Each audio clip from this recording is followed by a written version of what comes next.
जगन्नाथ सांग मैंने आज आसती होटल डालमा तो गरम हो जोर तो पखाड़ खाया आसती तो पखाड़ खाया पूर्व भाई को पचार रेटा के भाई रेटा के आम पखाड़ 80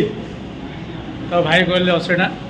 भल अच्छे रेट तो भुवनेश्वर में ब्रह्मपुर में 120 ऊपर अच्छे ये पखाड़ अच्छे 100 टंका भितर माने 80 टंका तो आसतु एंजॉय करूँ तो फास्ट देखो मुझे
आउट बिल कर ना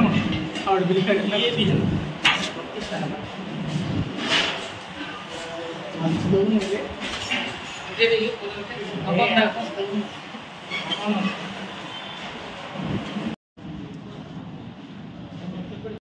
भाई को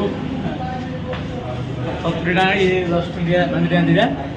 10 टाँग है राउंड मिल्स तो भाई भाई रख तुम राउंड मिल्स पैसा भाई भल स्टाफ अरे रागी बहुत शांत लोकटा।